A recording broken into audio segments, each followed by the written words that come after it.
Vous savez, nous avons tous un côté horrible. Nous avons tous péché.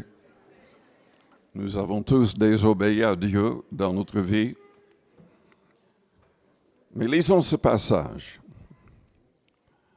Voici déjà, bien-aimés, la seconde lettre que je vous ai écrite.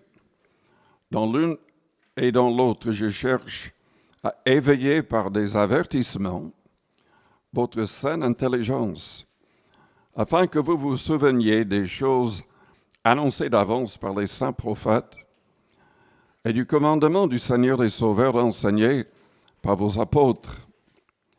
Sachons avant tout que dans les derniers jours, il viendra des moqueurs avec leur raillerie, marchant selon leur propre convoitise et disant où est la promesse de son avènement.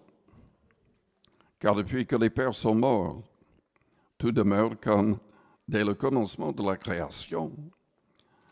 Ils veulent ignorer en effet que les cieux existèrent autrefois par la parole de Dieu, de même qu'une terre tirée de l'eau est formée au moyen de l'eau, et que par ces choses le monde d'alors périt, submergé par l'eau. Tandis que par la même parole, les cieux et la terre d'à présent sont gardés et réservés pour le feu, pour le jour du jugement et de la ruine des hommes impies. Mais il est une chose, bien-aimés, que vous ne devez pas ignorer. C'est que devant le Seigneur, un jour est comme 1000 ans, et 1000 ans sont comme un jour. Le Seigneur ne tarde pas dans l'accomplissement de la promesse, comme quelques-uns le croient. Mais il use de patience envers vous, ne voulant pas qu'aucun périsse, mais voulant que tous arrivent à la repentance. Le jour du Seigneur viendra comme un voleur.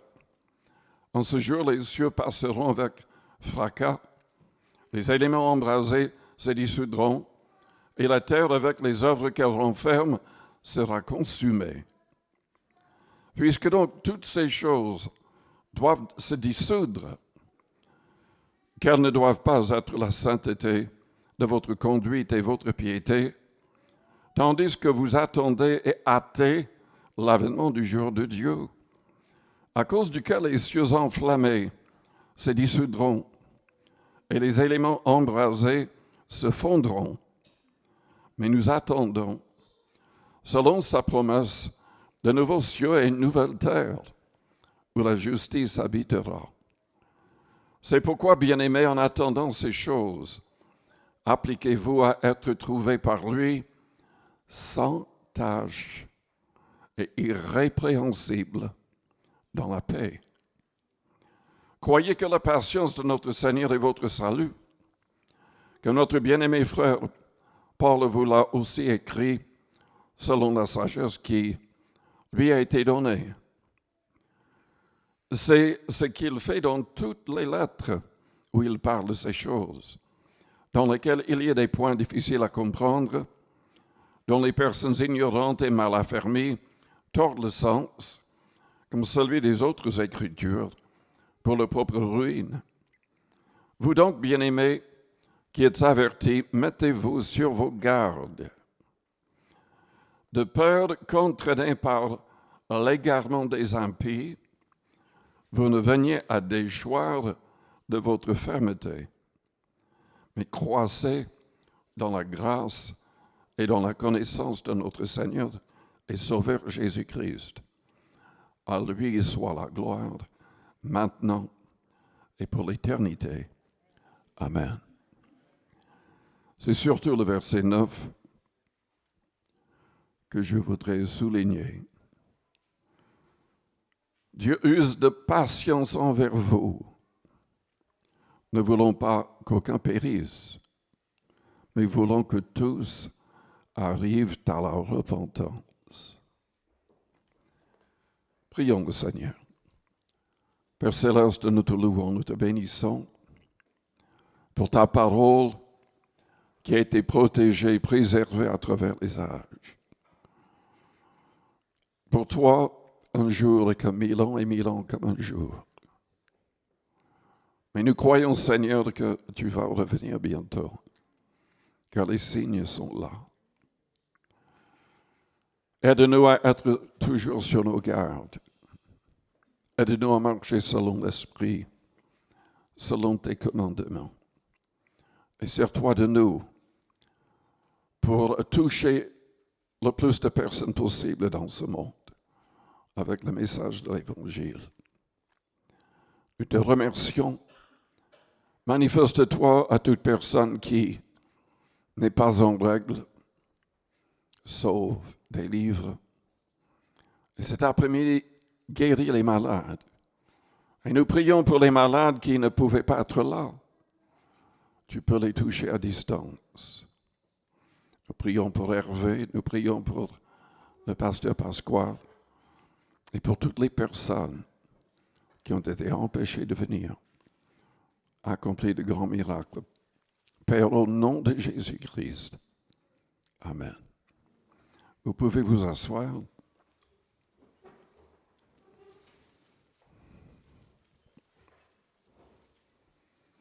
Dieu nous aime. Il vous aime. Dieu a tant aimé le monde qu'il a donné son Fils unique, afin que quiconque croit en lui ne périsse point, mais qu'il ait la vie éternelle. Et comme Pierre a dit ici, il use de patience envers nous, ne voulons qu'aucun périsse, mais que tous arrivent à la repentance. La repentance est indispensable. Et ce n'est pas le simple fait de dire « Seigneur, pardonne-moi mes péchés ». Il faut qu'on arrive à la repentance. C'est souligné, sous-entendu dans le verset, que ce n'est pas forcément automatique ou facile d'arriver à une pleine repentance. Celui qui se livre au péché devient esclave du péché. C'est ce que le Christ a enseigné. Mais il a ajouté, si le Fils vous affranchit, vous serez réellement libre. À moins d'avoir une relation réelle et profonde avec le Christ, à moins de l'accepter comme le maître de chaque domaine de sa vie, à moins de prier et de méditer sa parole, on n'arrivera pas à la repentance. Il y a énormément de gens qui passent par les eaux du baptême, mais qui ne sont jamais arrivés à la repentance. Ils abandonnent certaines choses, mais jamais tout, et pourtant, c'est indispensable qu'on abandonne tout péché. Si on reste lié par le péché, ce péché va causer notre ruine éternelle. Je l'ai souligné ce matin en lisant Ézéchiel, chapitre 18. Dieu accepte qui?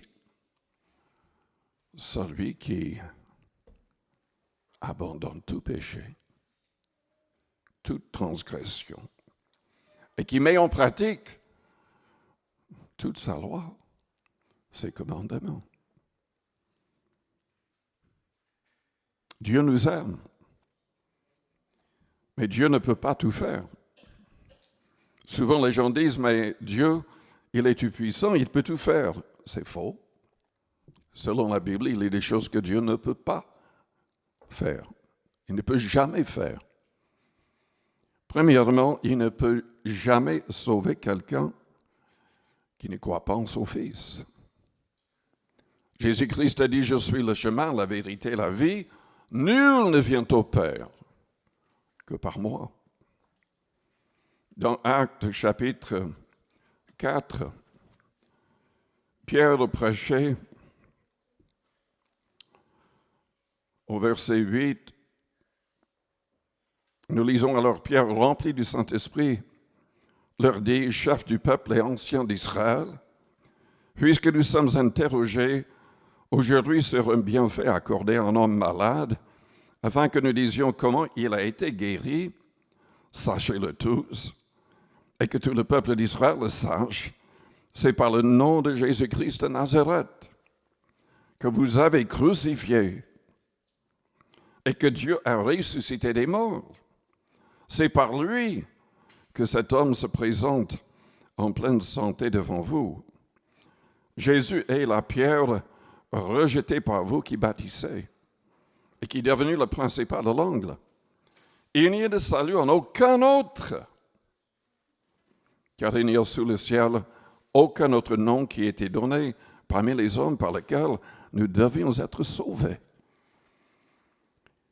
Confucius, Mohammed,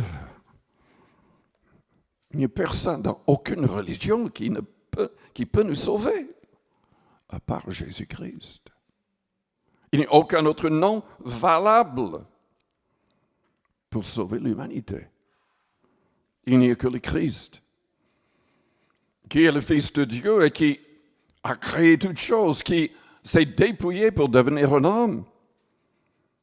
Et volontairement, il a donné sa vie. Il a accompli des centaines de prophéties. Et le troisième jour, il est ressuscité, prouvant qui il était et qu'il est véritablement le seul sauveur du monde. Donc Dieu ne peut pas sauver qui que ce soit dans l'islam ou dans aucune autre religion. Il n'y a que Jésus-Christ qui peut sauver.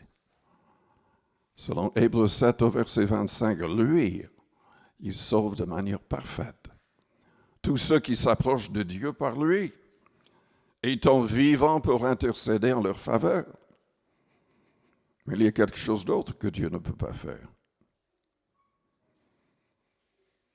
Il ne peut pas sauver quelqu'un qui ne garde pas fidèlement les commandements de Jésus-Christ. Est-ce que vous comprenez? Jésus l'a souligné plusieurs fois. Dans Jean 12, par exemple, que les commandements qu'il a partagés avec le monde ne sont pas ses commandements, mais les commandements du Père.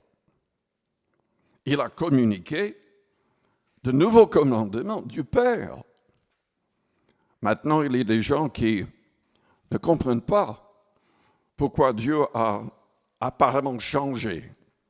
Il y avait le judaïsme, il y avait l'Ancien Testament, il y avait les sacrifices d'animaux, mais pourquoi est-ce que Dieu a changé tellement de choses avec le Christ? C'est tout simplement parce que Dieu avait dit, quand il avait donné la loi à Moïse, que quelqu'un allait venir qui changerait tout. Dans le Deutéronome, lisons cela. Deutéronome au chapitre 18. Les musulmans se servent de ce passage, essayant de dire que la Bible parle de Mohammed, de sa venue, etc. C'est du n'importe quoi. L'accomplissement est souligné dans Actes chapitre 3. Pierre en a parlé. Mais lisons ce que Dieu a dit à Moïse. Au verset 17, l'Éternel me dit, ce qu'ils ont dit est bien. Je leur susciterai du milieu de leurs frères un prophète comme toi. Vous savez que Jésus est aussi prophète, fils de Dieu, mais il s'est dit prophète. Je mettrai mes paroles dans sa bouche.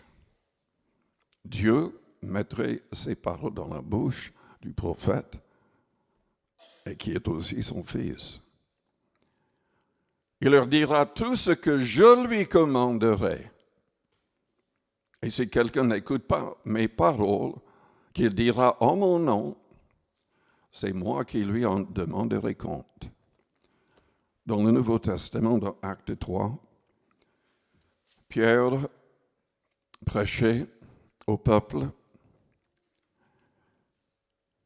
Il a dit au verset 16, chapitre 3, « C'est par la foi en son nom, dans le nom de Jésus, que son nom a raffermi celui que vous voyez et connaissez.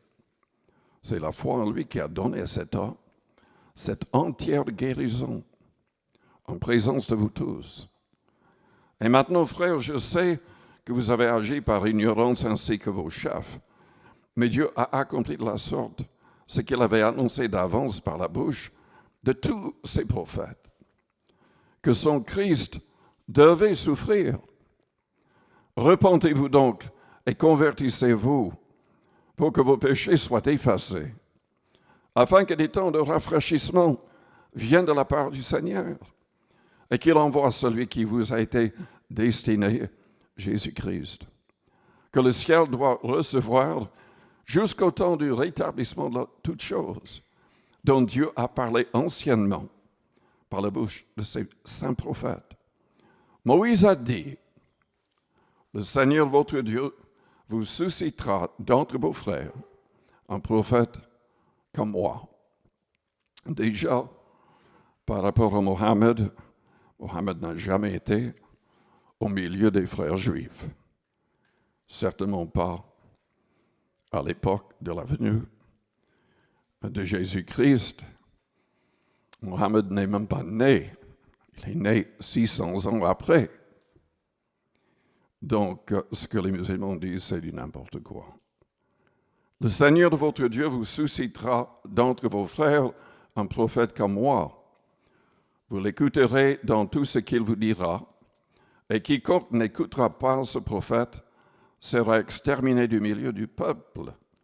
C'est ce que Jésus a enseigné dans Matthieu 7, que nous avons mentionné ce matin.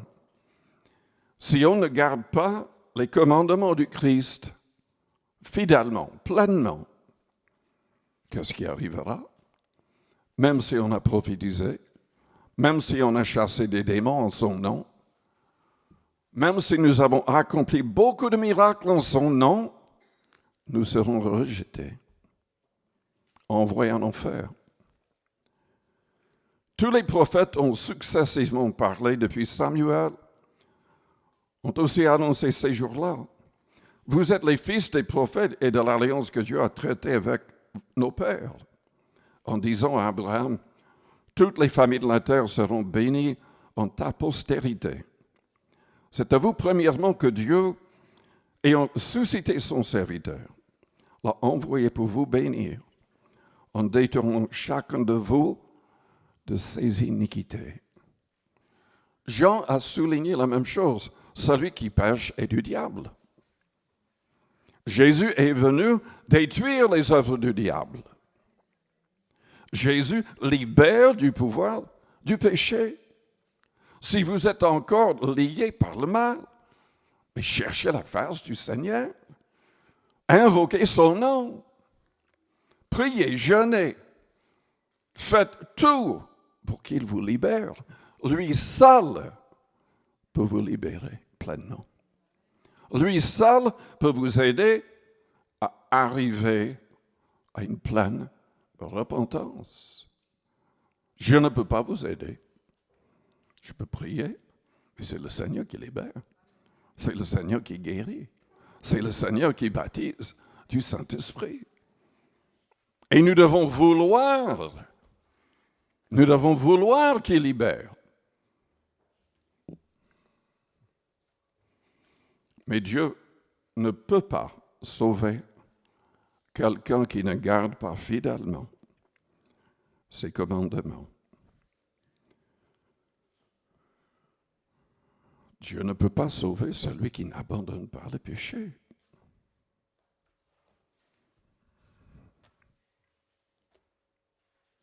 Dans les Proverbes, chapitre 28 au verset 13, celui qui cache ses transgressions ne prospère point, mais celui qui les avoue et les délaisse obtient miséricorde. Personne d'autre n'obtiendra sa miséricorde. Nous devons tout confesser. Nous devons tout délaisser afin de suivre le Christ et saisir la vie éternelle. Voilà les choses que Dieu ne peut pas faire. Il ne peut pas aller contre sa parole. Il ne peut pas mentir. Nous serons jugés d'après cette parole. Il n'y a pas d'autres paroles qui peuvent nous sauver. Mais il y a des choses que Dieu peut faire.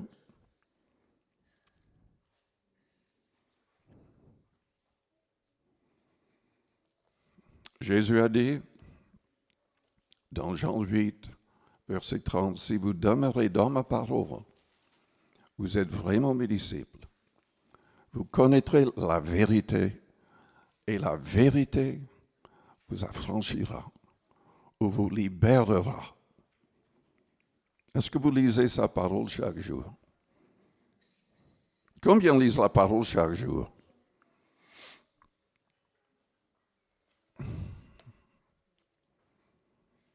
Nous avons besoin de cette parole. Jésus a dit, ma parole est esprit et vie.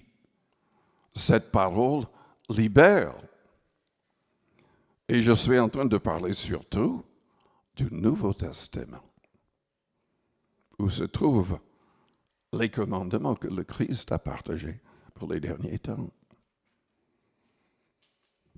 Dans Corinthiens chapitre 6, au verset 9, nous voyons que le Seigneur est capable de délivrer n'importe qui, si la personne veut se repentir. Il y a trop de gens qui ne veulent pas se repentir.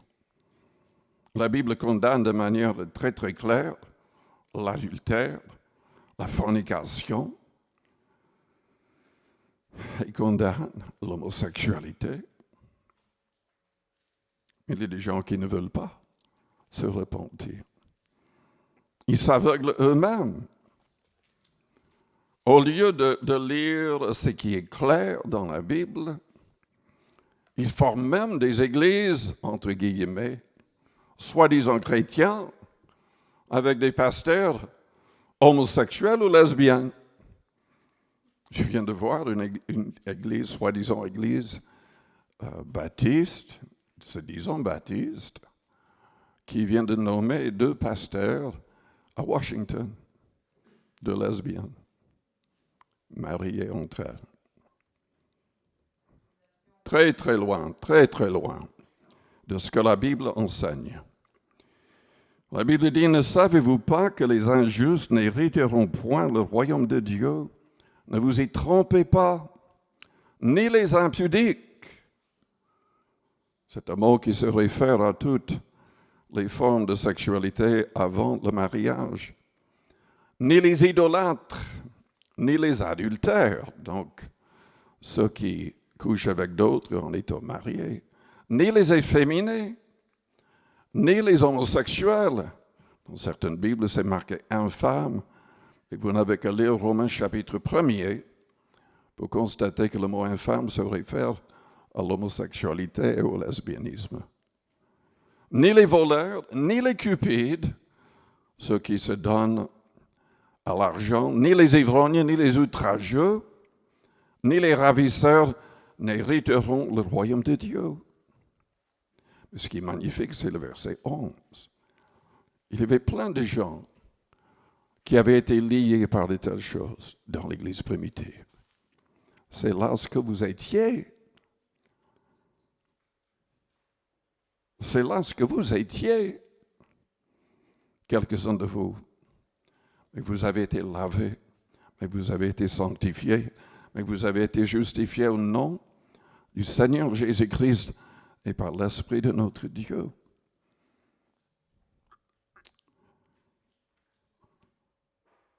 Voilà ce que Dieu peut faire et ce qu'il ne peut pas faire.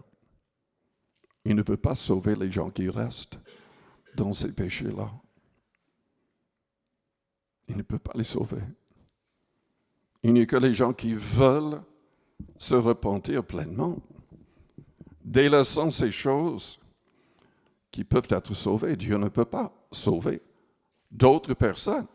Il aime tout le monde, mais il ne peut pas aller contre sa parole. Et c'est honteux que les gens se laissent manipuler par le diable. Il y a de plus en plus de confusion qui empêche les gens de trouver la vérité avec ces fausses églises, et les faux pasteurs et tout le reste. Mais qu'est-ce que Dieu peut faire? Il peut nous donner son esprit. Et il peut nous libérer par l'Esprit Saint. Nous avons projeté le film concernant la croix et le poignard de David Wilkerson. David Wilkerson poussait les personnes qui avaient accepté le message à recevoir la plénitude de l'Esprit, le baptême de l'Esprit avec le signe de parler miraculeusement d'autres langues. Et ça les a aidés à arriver à une pleine repentance. Souvent, du jour au lendemain, après cette expérience, ils ont abandonné les drogues et tout le reste.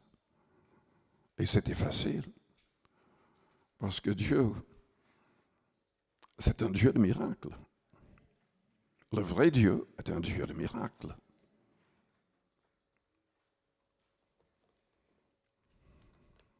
Qu'est-ce qu'il peut faire? Par son esprit, il peut nous conduire loin des pièges du diable. Ce sont ceux qui sont conduits par l'Esprit Saint, qui sont fils de Dieu, enfants de Dieu. Croyez-moi, le diable va tout essayer pour vous piéger. Je pense à certaines personnes que nous avons baptisées. Malheureusement, ces gens se sont laissés piéger. Immédiatement, le jour de leur baptême, ils sont tombés sur des gens avec qui ils avaient couché. Ils n'avaient pas vu ces gens depuis des années et, comme par hasard, ils tombent sur ces personnes, sont tentés et pêchent et brisent l'engagement de leur baptême tout de suite. Heureusement, Dieu peut pardonner, mais il faut vouloir arriver à une pleine repentance et rester éloigné du mal. Le Saint-Esprit, évidemment, nous aide à témoigner. Ce n'est pas assez d'abandonner le péché. Il n'y a que les disciples du Christ qui seront acceptés. Le Seigneur lui-même nous a mis en garde, parlons de cette Église dans l'Apocalypse. On ne doit pas perdre son premier amour. L'amour pour les âmes, le travail, servant le Seigneur, cherchant les âmes. Nous ne pouvons pas, nous ne devons pas devenir tièdes. Nous devons nous secouer souvent afin d'être éveillés spirituellement. Jésus a dit à l'église de Laodicée, parce que tu es tiède, je te vomirai de ma bouche. Mais celui qui prie, qui jeûne, qui persévère pour recevoir l'Esprit et pour rester rempli de l'Esprit, n'oublions pas que les premiers chrétiens devaient prier, persévérer pendant 10 jours ensemble dans la prière avant de recevoir le baptême de l'Esprit. Nous avons trop de gens dans trop d'églises qui n'ont jamais fait cette expérience et pourtant c'est pour tout le monde. Mais ce n'est pas automatique. Nous devons persévérer. Et nous devons par la suite nous laisser conduire par l'Esprit. Comme Philippe. C'était un homme ordinaire. Ce n'était pas un des apôtres. Il ne prêchait pas dans l'Église. Il n'enseignait pas dans l'Église. Mais la Bible dit qu'ils étaient remplis de foi et d'Esprit Saint. Et Philippe est allé dans une ville en Samarie. Il a commencé à prêcher en plein air. Il priait pour les malades. Il chassait les démons. Et finalement, toute la ville s'est convertie. Toute la ville s'est convertie. Vous croyez que Dieu ne peut pas faire cela aujourd'hui? Au travers de vous?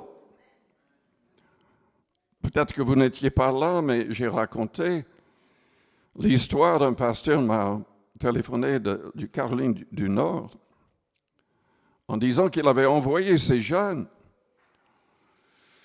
dans, je crois qu'il avait dit Guatemala, mais en tout cas c'était dans un pays en Amérique du Sud. Et les jeunes, ils étaient ados. Ils parlaient mal l'espagnol, mais ils essayaient d'aller de maison en maison dans des villages, partageant leur foi. Personne ne voulait les recevoir. Mais ils sont tombés sur une mère qui pleurait parce qu'elle venait de perdre un enfant. L'enfant était toujours dans la maison, enveloppé. Une des filles a dit, mais est-ce que nous pouvons venir prier avec vous? Elle a accepté. Ensuite, elle a dit, mais est-ce qu'on peut voir l'enfant? Et ils ont commencé, elle a commencé à prier en langue par le Saint-Esprit. Et Jésus-Christ a ressuscité l'enfant. Vous savez ce qui s'est passé? Tous les gens dans ce village se sont convertis. Tous. Tous. Par des ados. Mais des ados remplis de foi et d'Esprit Saint. Et il y avait Pierre. Peut-être que vous avez échoué dans votre vie chrétienne. Peut-être que vous avez fait des choses terribles. Pierre aussi. Il avait renié le Christ en blasphémant. Et Jésus savait qu'il allait le faire. Il a prié pour lui. Et Pierre a accepté la prophétie du Christ à son égard. Il avait le choix. Le Seigneur lui a dit, si tu m'aimes, paye mes agneaux, paye mes brebis. En d'autres termes, prends soin de l'Église. Il a accepté, sachant qu'il serait un martyr. Et le Seigneur s'est servi de lui de manière miraculeuse. La Bible dit que même son ombre guérissait les malades. Il suscitait tellement de foi que les gens dans tous les villages, dans toutes les villes, plaçaient les malades le long des routes où ils devaient passer. Imaginez la scène. Combien de personnes étaient placées ainsi? Et la Bible dit que son ombre tombant sur eux guérissait tous. Le Saint-Esprit en nous peut accomplir des choses extraordinaires. Voilà ce que Dieu peut faire si nous le voulons, si nous voulons faire le nécessaire. Mais nous avons notre part à faire pour être libres déjà du pouvoir du péché. Dans Jacques 4, la Bible dit Dieu résiste aux orgueilleux, mais il fait grâce aux humbles. Soumettez-vous donc à Dieu par la prière, par le jeûne, par la louange, par l'intercession en secret. Résistez au diable, et il fuira loin de vous. Approchez-vous de Dieu, il s'approchera de vous. Nettoyez vos mains, pécheurs, purifiez vos cœurs, hommes irrésolus. Sentez votre misère, soyez dans le deuil et dans les larmes, que votre rire se change en deuil et votre joie en tristesse. Humiliez-vous devant le Seigneur et il vous élèvera. Il vous élèvera.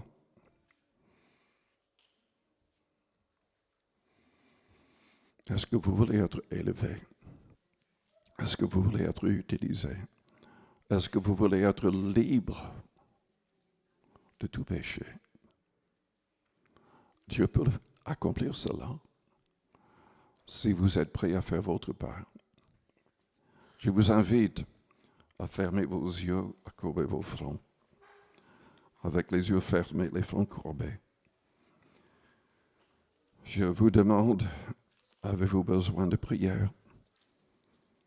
Voulez-vous aller plus loin avec le Seigneur? Si vous avez besoin de prière, faites-moi signe. Plutôt faites signe à Dieu en élevant votre main. Oui, plusieurs personnes.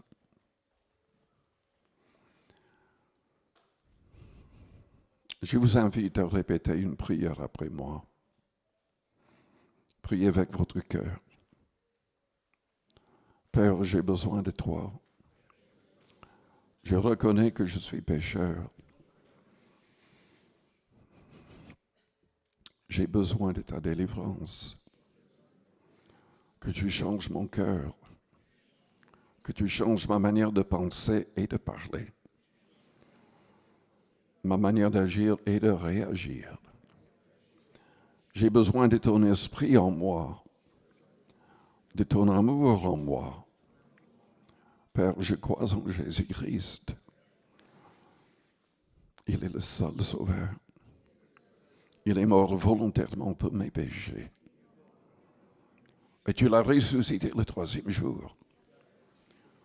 Acceptant son sacrifice pour nous. Pardonne-moi. Purifie-moi de toute iniquité. Remplis-moi de ton Esprit Saint. Je renonce au diable. Je renonce au monde avec sa convoitise et son orgueil. Je renonce à ma propre volonté. Je renonce à mes propres plans. Je désire te suivre, accomplissant ton plan pour ma vie. Seigneur Jésus, je place tout à tes pieds. Donne-moi la force de mettre tes commandements en pratique. Change-moi en ton image. Maintenant, priez à votre manière. Dans le silence de votre cœur, priez le Seigneur. Si nous confessons nos péchés, il est fidèle et juste pour nous les pardonner, pour nous purifier de toute iniquité.